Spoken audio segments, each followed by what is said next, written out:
Ladies and gentlemen, this is the top 16 decks from the biggest online tournament from Disney Lorcana Set 3 so far. I really like looking at the meta reports from these decks in particular because there's no limit to the cards people can play. People can just use any card they want, whereas physical tournaments, people are often very limited by their collections, and therefore it's much more likely that these decks are going to be more optimized than the ones that we see at in-person tournaments at the beginning of the set. My friend Tia is hosting this tournament. You can watch the full VOD of the top 16. I'm going to be casting alongside her, and I'm really excited to be watching these decks in action a little bit later on. But let's now take a look at to see what the decks in the top 16 are, because this tournament is very much going to shape the meta. We're actually starting off with a deck which didn't make the top 16, and this is my deck. And I wanted to talk about what my deck struggled with. So I played Emerald Steel, which I think is still, in my opinion, the strongest color combination for this set. But one thing I really struggled with was dealing with location cards. Location cards are proving to be a lot stronger than we gave them credit for. In particular, the 4-cost location cards, which have 2 lore each turn and have a lot of willpower. They're very, very difficult to remove. And while my deck had so much control, I've got Grab Your Sword, Stormrage on, Strength of a Raging Fire, Chief Bogo, Helga, Tinkerbell, I just wasn't able to deal enough damage to these locations. So if I was to rebuild this deck and play it again, I would absolutely be looking at adding in some copies of Rise of the Titans, which is a card we're going to be seeing in a lot of Steel deck lists in the top 16. Rise of the Titans can banish a item or location. It's a 3-cost inkable action. Similarly, I could have added some copies of And Then Along Came Zeus, which is an uninkable 4-cost spell or action in Steel, which can deal 5 damage to a character or a location. The problem I ran into was I had Beast and Tinkerbell down on the board, for example, but that's still only 7 damage at a location, and often Scrooge McDuck's Mansion has 9 health in Quest for 2, and the one in Amethyst, which we'll see a lot of in a minute, has 8 health. So, first deck, we're going to start off with the 16th place person in Swiss. So the way it worked is people played 8 games yesterday, and people with a record of 6 and 2 were able to qualify. And also, if you finished 8 and 0, of course, you would still qualify. So we're starting off with the people that kind of finished lower down, like in 16th. And then the last deck we'll look at is the deck which finished the day 8 and 0. So the first deck is a Ruby Amethyst deck. I think it's fair to say I underestimated how good Ruby Amethyst was still. Lots of people were playing it. This deck is using quite a lot of characters like the Minnie Mouses, but also some location synergy with Jim Hawkins. If we look down to the locations, you've got RLS Legacy ×2 and the Queen's Castle. These are really difficult to deal with, and I do feel like because of the way the meta's going, it's going to be very common for people to be including location hate cards in their deck, and then these cards become worse. The thing is though, imagine if you play Queen's Castle on turn 4, and then the following turn your opponent plays Rise of the Titans, which is a 3-cost card again, which removes it. We've just traded equally. Okay, I get 1 ink extra on you, but that's not a big deal, right? And I have to have the answer for it, right? So I think that Queen's Castle in particular is absolutely busted. Maybe the best card from the whole set, honestly, is my current thought. It's an inkable card.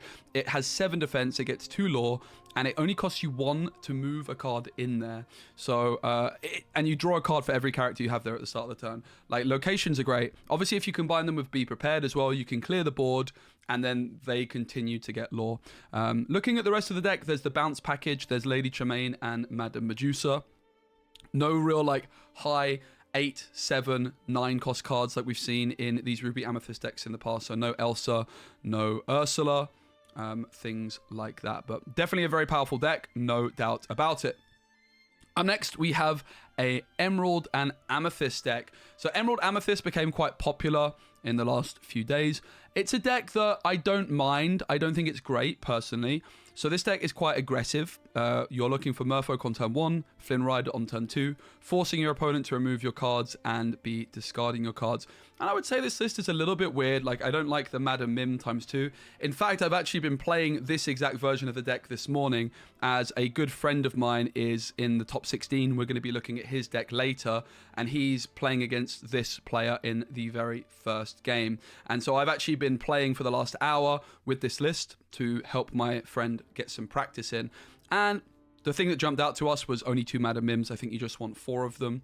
The Yzma's a bit random as well, but it can be nice. Queen's Castle's good. So what this deck's really looking to do, of course, is Ursula on turn 3 can be nice, where you can sing Friends on the other side. You can sing Mother Knows Best to bounce 2 of your opponent's cards back. You've then got a good top end with Genie bouncing stuff back. Cloud Kicker is also really good to give you some early game control.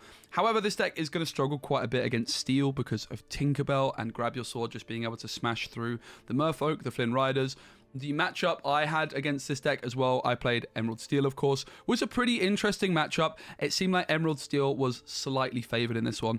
Definitely a good deck and one to keep an eye on as the meta progresses. It's definitely a top deck. I just don't think it's the best.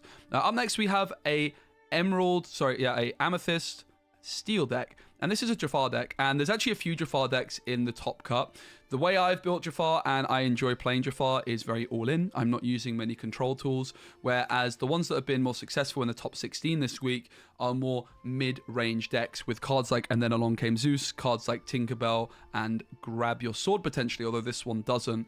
This one's got some Merlins for some location removal, and this deck had a pretty good showing overall. You're not as reliant on the Jafar combo because you can just win the game with aggressive questers like Mr. Smee and also with control like Tinkerbell as well.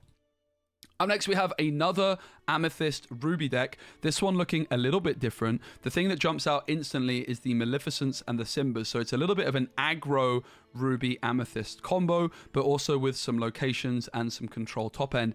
This one is not playing Be Prepared, important to note. So it's probably capping out at 6 ink, 6 being the most expensive because of Lady Tremaine and Madame Medusa. There is also the Prince Eric without any inclusion of Teeth and Ambitions. Prince Eric and Teeth and Ambitions is a pretty cute combo. But this deck has lots of early aggressive questing power. You can be bouncing your Simba, your Maleficents back into hand and then replaying them, getting to quest of them again. Of course, you've got the Merlin's Goats to help you get across the line. You've got Jim Hawkins into either Queen's Castle, RLS Legacy, or Agrabah for good tempo. Bosses on a Roll is also just kind of working in a similar way to Merlin's Goat in this deck, where it's just getting you 1 lore guaranteed. And then you've got a top end of control cards like Medusa, like Tremaine. And the Prince Eric I find really interesting in this deck as well, because it's quite an aggressive take on Ruby Amethyst.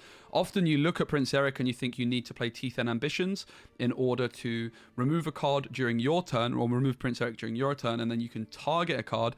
However, they are going to challenge your Prince Eric. They have to challenge him because you're going to be questing pretty aggressively. So pretty exciting to see a Prince Eric aggro deck with still a decent top end with Madame Medusa, Lady Tremaine. Okay, up next we have another Jafar deck, and it's going to be a very similar list. This one has Grab Your Swords, Robin Hood in the mixer here, as well as the Blue Fairy. Blue Fairy is similar to Bucky in Emerald, where it's doing something whenever you play a Floodborn character. And of course, this 4-cost Jafar, as well as the 7-cost Jafar, are Floodborns. There's also some Yzma, there's a random copy of Fire the Cannons, and here's that Rise of the Titans card that I was talking about, Banish Chosen Item or Location. It's going to be a very popular card moving forwards. Up next, we have Emerald Steel. Pretty similar to the list that I was playing, but it's gone down a slightly discard-focused route with 4 copies of Bucky, as well as a couple copies of Prince John. Bucky is very similar to Blue Fairy, as I was just mentioning. Whenever you play a Floodborn character, your opponent discards a card. You've got cards like Cinderella, Hercules, Jafar. These are all also shift cards, which can be played onto Morph. No copy of... Oh, there is Tinkerbell in this one as well. So... yeah, I played Chief Bogo as my kind of Floodborn engine. Bucky here to be discarding cards can be really devastating against a lot of decks. A lot of decks at the moment are relying on card draw with combo cards like Frenzy of the Other Side plus Ursula. Also, Steel is relying perhaps... Sapphire Steel is perhaps relying on A Whole New World, and Bucky just being able to aggressively force your opponent to discard cards can be really nice. Obviously combined with Ursula. Also 4 copies of Sudden Chill, which can be sung with Ursula to make the discard archetype a pretty devastating way of going about building this deck. There's also, rather curiously, 4 copies of the Last Cannon. Last Cannon is one of the worst cards in the game, at least that was my impression before today, but this is a 1-cost item, which costs you 1 to tap it, and you banish this item, and a chosen character gains Challenger 3 this turn. So I would imagine this is possibly aimed at dealing with locations.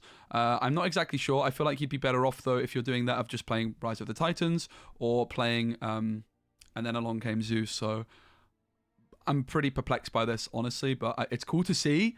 I doubt it's optimal. Up next, we have another very similar deck, which has a couple of 4 Buckies. This one has a few copies of Kit Cloud Kicker and also 2 copies of Beast Relentless. This is actually something we're seeing in quite a few of the Steel Emerald decks. They haven't gone for the Beast OTK combo, which relies you on playing Sheriff of Nottingham and Bio, but just including Beast Relentless as a good value card. I actually really like the idea of it, and I think it's something my deck also lacked a little bit of, was an aggressive questing card. Because you can quest with Beast Relentless and then deal damage with something like Tinkerbell or something like a song, like any of these songs that are dealing damage, or Grab Your Sword, then you can quest again with Beast, and suddenly it's questing for 4 per turn. Also, you can challenge a card with Beast, and then it readies itself. So Beast is very, very flexible. It's inkable. If you are relying on Floodborn synergy, it can feel a little bit worse with Bucky and with Bogo, but if you end up playing neither of those cards, then Beast is definitely looking like a card you probably want to be playing 4 copies of. So I think Beast is really, really good, even without the OTK stuff. Up next, we have another take on Emerald Amethyst. And remember, as we go across these deck lists, we're getting to the ones which performed slightly better. This one is a more aggressive take, and it's a list I definitely like the look of more. It's got 4 copies of Merfolk, 2 copies of Maleficent. I honestly think this deck might end up playing 4 copies of Merfolk and 4 copies of Maleficent. It's probably how I'm going to build it after my testing today. This deck can really pop off with an aggressive start, but it can get really, really ugly if you don't get lots of questing down early. Again, you've got the Ursula to play on turn 3 to be singing Friends on the Other Side or Mother Knows Best. This one also has a random copy of Sorcerer's Spellbook as well as a couple copies of Queen's Castle. Genie is the top end in this one. There's some Merlin Crabs which are probably there to help you deal with those pesky locations. Only 2 copies of Merlin's Rabbit is something I can't get behind, but I like the list overall.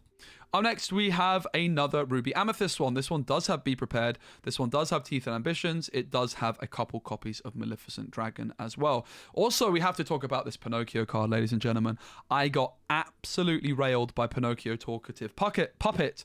What this card does is when you play it and whenever it... No, just when you play it, it exerts an opposing chosen character. So over I was chilling with my grey deck. My Ursula was on the board, ready to sing Let the Storm Rage On. And then as I probably fumble and click the wrong deck, I think it was the next one, right? Yeah, then this Pinocchio comes through and it exerts my Ursula, and then it's removed by a Madam Mim Snake. I lost the game pretty much on the spot, particularly when they started playing locations. So Pinocchio Talkative Puppet does seem like Ruby and Amethyst's answer, particularly Amethyst, of course, to the Ursula. Pretty interesting card to keep an eye on. There's also a couple copies of Maui's Fishhook. A lot of the decks we're looking at seem to be playing a couple copies of this. This is a card which is either giving a character of yours evasive, so you could perhaps deal with the Jafars, but moreover, a chosen character can get +3 strength this turn, and if you have Maui in play, you get to do that for free. You get one of them for free rather than paying. So that means that your Maui can have 9 damage, which is able to remove locations. And I think that's a big reason why we're seeing Maui's Fishhook, because these locations are so damn good. Okay, up next we have another Ruby Amethyst, also with Be Prepared, also with Teeth and Ambitions. Prince Eric, a couple copies of Pinocchio. We're seeing Madame Medusa, but no Lady Tremaine in this one, quite interestingly. Another couple copies of Maui's Fishhook, RLS Legacy ×2. Queen's Castle ×4 with Jim Hawkins. Pretty nice looking list. Up next, we have the only Sapphire and Amethyst deck in the top 16. Not a combo I think a lot of us were expecting to see. I'm really impressed this deck's done so well, and it's definitely something I'm interested in checking out. So a big problem you have when you pair Sapphire with anything that's not Ruby and that is not Steel is you ramp and then you just don't have enough board control. Whereas what they've got here with the Yzma and the Elsa is they do have a couple ways of controlling the board. Also, the bounce package with Rush is hopefully going to be able to clear the board nice and early. The Elsa is definitely a nice way of slowing your opponent down because she's exerting cards. You could then bounce her back perhaps and then replay her because of all your ramp and all your ink. It's a pretty interesting idea. There is also a Scepter of Erendel, which is a pretty interesting item to include because it can give a character support each turn. That's going to be really nice at dealing with locations. I think this card is pretty flipping cool to see in the deck. There's also 2 copies of Heart of Tefiti, which is similar to Fishbone Quill. It's a lot slower, it's more expensive, but you're not relying on a whole new world for it to get really good value. Also, Friends on the Other Side and Queen's Castle ×3. Definitely a deck I'm going to be trying out myself. Important important to note the early aggressive options like Rafiki, like Cruella, and then also the bounce package in order to stay in the game nice and early. Up next, we have another Emerald and Steel deck, and this is my favorite list I've seen, mainly because it's not playing Bucky. I actually just don't really like Bucky in this deck. I think it's a bit too slow. Bucky in set 2 felt great because in order to force your opponent to discard their highest value cards, like Be Prepared, you had to discard their whole hand. You no longer need this. This one's got 4 copies of Beast, 4 copies of that, and then along came Zeus. There's no copies of the Titan card, but there's a couple copies of Cinderella as well as a shift target, 4 copies of Kit Cloud Kicker. Honestly, this list looks really, really good to me. I think this is pretty much exactly how I would play it if I could have gone again. Not sure on the Cinderellas. Cinderella can be a real powerhouse. This deck is probably not reliably getting to 7 ink. So Cinderella could be awkward if you don't have Morph, but I guess you're already going to 6 because of Beast and Tink. So the Cinderella as a couple copies seems reasonable, as you can always incur. I really like this deck. I think this is like the list that is looking to me like the way to go. Up next, we have... Oh, we do have an Amber deck. I actually thought there was no Amber decks in the top 16, but this one must have... Somehow, I must have missed it. I'm super excited to see that because I thought there was no Amber at all. But it is Amber songs. And I'm not surprised that Amber is still able to hang. I was feeling quite disappointed because I think Amber's got a lot of really good stuff going on. In particular, it got Bare Necessities.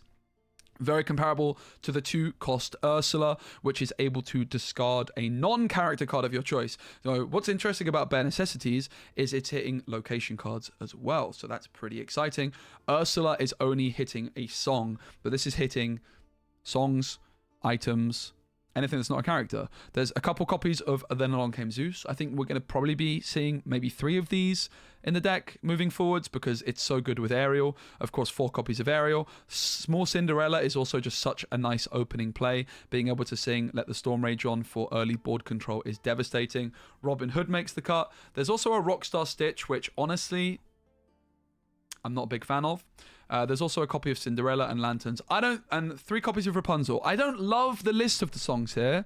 Of course, they know what they're doing more than I do because they made it to the top 16. But I'm really excited to see songs. I wouldn't read too much into this being like a super refined list because not that many people are playing songs. And I think there's definitely a lot of different ways you can go about building it. But I'm unsurprised, honestly, to see that Amber is doing pretty well with the song package. Ariel's just so good. And I'm really, really excited to see Amber also did make the top 16. So we've got every single ink color represented in the top 16, which is really exciting for the meta ahead. 4 copies of Be Prepared in this Ruby Amethyst deck, 2 copies of Dragonfire. There's a couple of Jim Hawkins with 4 Queen's Castles, no place for RLS Legacy, a couple of these Pinocchios as well as the Maui's Fishhook. Also no Tremaine in this one, but 3 copies of Maleficent Dragon. The top 2, so these 2 players were 7-0, and then they queued into each other in the final game, and it's a dear friend of mine, Jan Moyen, who is a very, very good player, and this deck is a real spicy one. It's the only Sapphire Steel deck in the top 16. We did also see that Sapphire Amethyst deck as well, and this deck looks really, really good. I've been very impressed by it. 3 copies of Zeus, 3 copies of Grab Your Sword, 4 copies of A Whole New World. You've got the Popsicles and the Fishbone Quill. He's got 4 Develop Your Brains, 1 Nothing to Hide. This card is very cuttable, I think. 2 copies of Rise of the Titans to deal with those pesky locations. And then the rest of the deck, 4 McDuck Mana. This card is so good. 9 Willpower, questing for 2. And then he's looking for the curve of Captain Hook, Mr. Smee, and then you play the Fishbone Quill, you start ramping, or possibly the Mickey Mouse. Interesting to note, there's no place for Grandma Tala, no place for One Jump Ahead, which I think is the way to go still with Sapphire. The problem with Grandma Tala is the big one is kind of disappointing, honestly. She's not very good in my experience. And the One Jump Ahead package is getting absolutely dominated by the green Ursula. Because if they're going first, they can play their 2-cost Ursula before you can even play your One Jump Ahead. They discard your One Jump Ahead, and suddenly your ramp game plan is dead in the water. So really excited to see my friend Moyen's list. I know he got this off someone else who, unfortunately, I'm not able to credit because I can't remember. But Cogsworth also looking really good in this deck. Interestingly, the matchup with Emerald Steel is a very, very fascinating one. It's something that we practiced against each other. You would think that this deck is going to completely walk over the Emerald Steel stuff, but it's actually probably slightly favored for Emerald Steel, I would say. Emerald Steel able to win very convincingly when it goes first, and Emerald Steel when it goes second is a pretty tight matchup. So Even though the Cogsworth is in here, Emerald Steel still can deal with this one. And I think Emerald Steel is still being discovered as a optimizer list. I really like this one we saw with 4 copies of Beast. And the top deck of the day, Zephyr, who definitely you guys should check out his content on both Twitch and YouTube. He's gone 8-0 with Jafar. We love to see it. We really do. It's another list which is going for more control tools rather than my all-in take on Jafar. Then along came Zeus. Grab your sword ×3. There's also some Tinkerbells, some Blue Fairies, some Smash, 3 Rise of the Titans, a Baboom, and Fire the Cannons. Really awesome to see Jafar pop off. But again, bear in mind, this was the top 16 first day. If you want to watch these decks in action, make sure to check out Tia's broadcast where I'm going to be joining her for the casting. I'm also probably going to be posting a couple of the games from that broadcast on this very channel. If you guys enjoyed this meta report video, make sure you give it a like. What deck do you think is missing? Like, do you think there's an amazing deck which hasn't made the top 16 that I need to check out? Let me know. And also let me know what deck you want to see me cover as a deck guide on the channel over the next few days. Thanks so much for watching. I really appreciate it. And I'm looking forward to seeing you again very, very soon.